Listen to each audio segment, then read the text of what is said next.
Hey there, welcome to my channel. Today we are rediving into an intriguing question that has puzzled many. Why did Spain and Portugal unite to form one giant empire when they had the chance?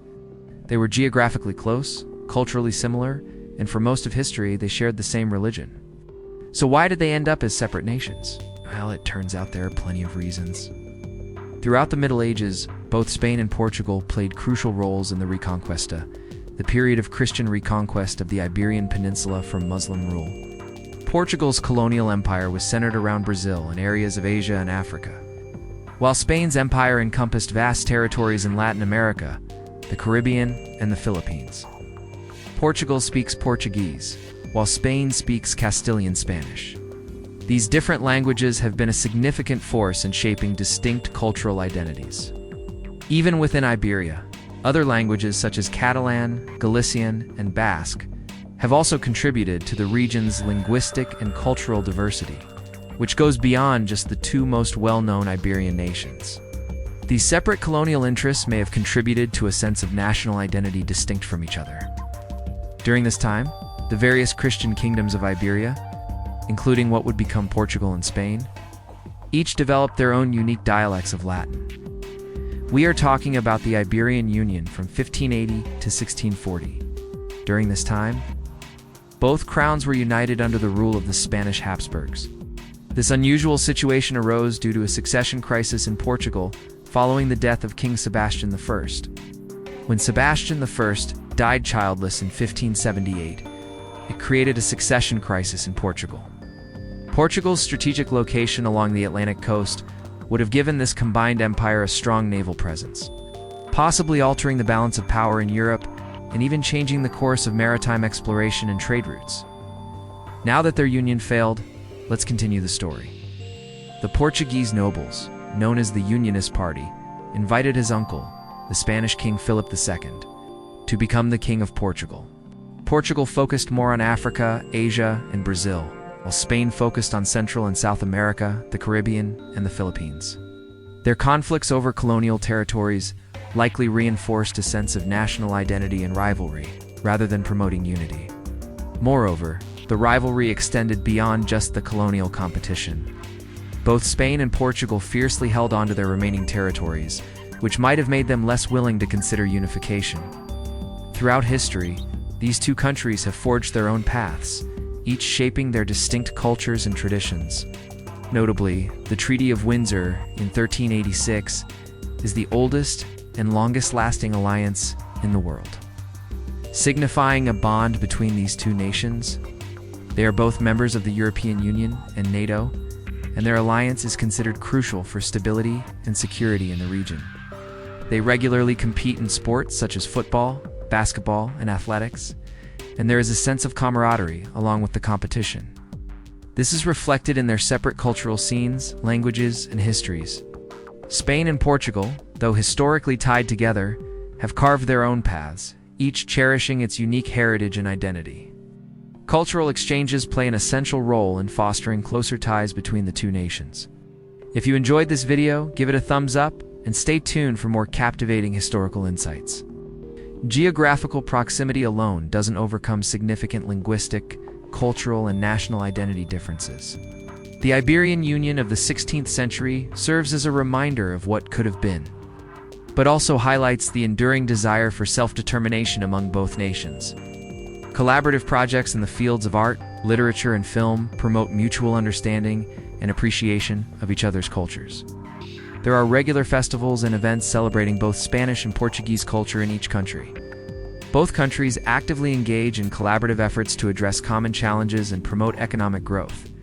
Their shared membership in the EU has fostered close ties and facilitated cooperation in areas like transportation infrastructure.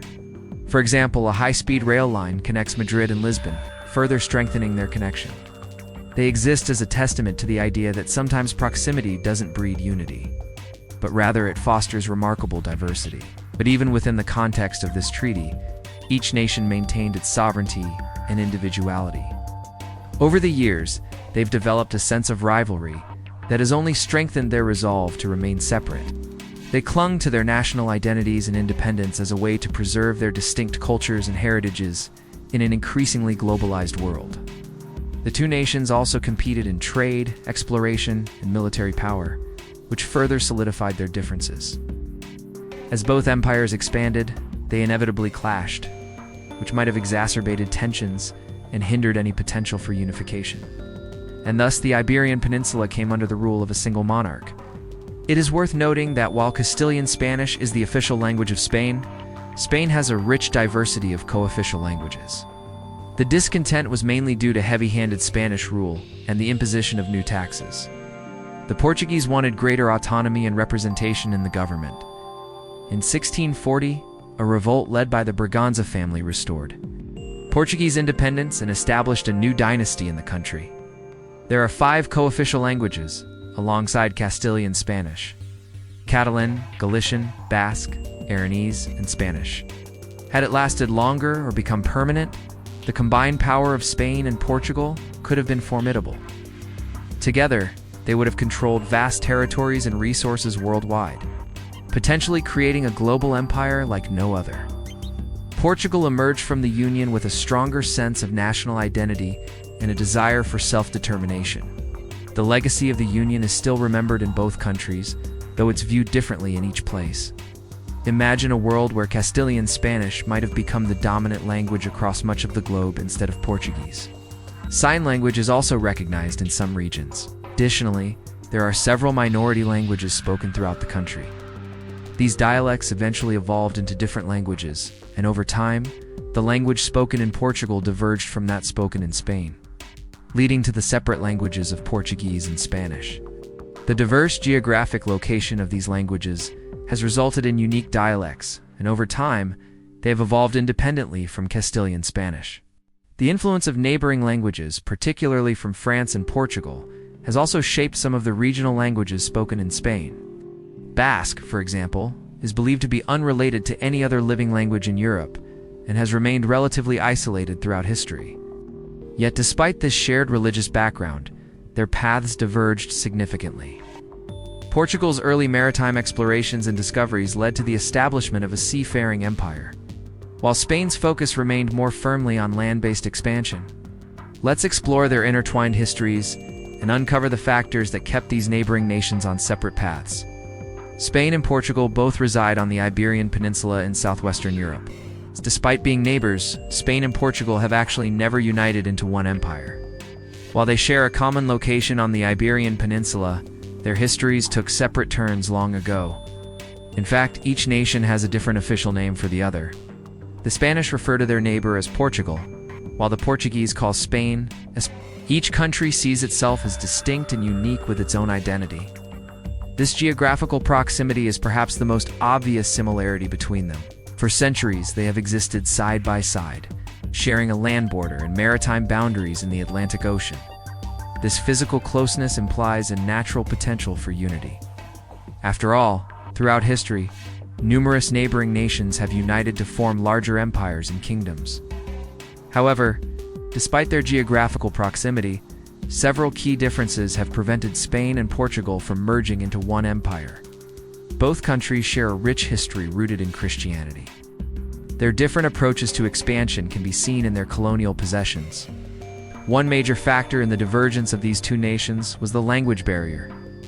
Though the languages are similar, they are not mutually intelligible. The differences in language likely arose during the Reconquista, a period when Portugal established itself as a distinct kingdom, separate from the rest of Iberia, under Muslim rule. These linguistic differences have contributed to a sense of national identity and have been a factor in preventing political unification. The origin of these linguistic variations can be attributed to a combination of factors. Now let's delve into a significant period that might have changed everything. If it hadn't gone wrong, this union lasted for 60 years, until 1640, when the Portuguese people revolted against Spanish rule. The unification of Spain and Portugal under the same ruler might have had profound consequences for both nations. Perhaps most importantly, the union might have reshaped modern Europe. However, the Portuguese resistance against the Spanish and the eventual restoration of independence had a lasting impact on the relationship between the two nations. So what happens next? As we said before, both countries built rival empires. For instance, in the 16th century, Both Spain and Portugal competed for control of territories in Asia and South America. It's also important to note that as European nations began to decline in the 19th and 20th centuries, the fierce pride in their separate national identities has been a driving force in keeping Portugal and Spain apart. Despite periods of conflict and competition, there have also been significant moments of cooperation between them. And finally, we'll talk about how things are today. How do Spain and Portugal get along? Today, Spain and Portugal enjoy friendly relations characterized by strong cooperation in various areas such as trade, investment, and diplomacy. Moreover, their historical rivalry has evolved into a friendly competition. Yet despite the strong alliance and cooperation, they still maintain their distinct national identities. In conclusion, although Spain and Portugal share a common history on the Iberian Peninsula, several factors have prevented them from uniting into one empire. Today, their relationship is marked by a strong alliance and cooperation in various areas. Yet each country remains fiercely proud of its unique heritage and identity. And so, there you have it, the intricate tale of Spain and Portugal, two nations bound by history, yet forever separated by their unique narratives.